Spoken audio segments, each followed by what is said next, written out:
Վերջապես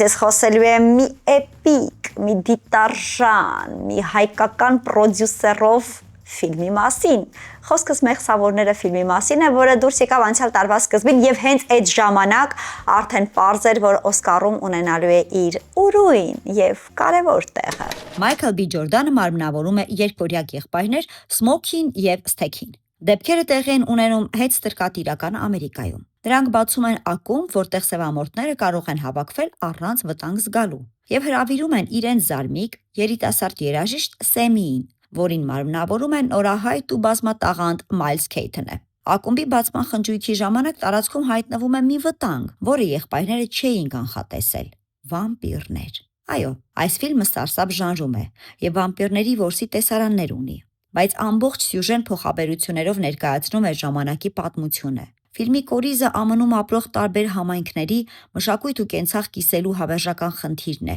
Սիներսը ռեժիսոր Ռայան Քուգլերի սիրո արտահայտումն է աֆրոամերիկյան մշակույթի եւ պատմության հանդեպ։ Վստահ եմ, որ լսած կլինես, որովհետև դու կինոման ես, բայց եթե չես լսել, ես ուզում եմ պարգևել քեզ այդ բերկրանքը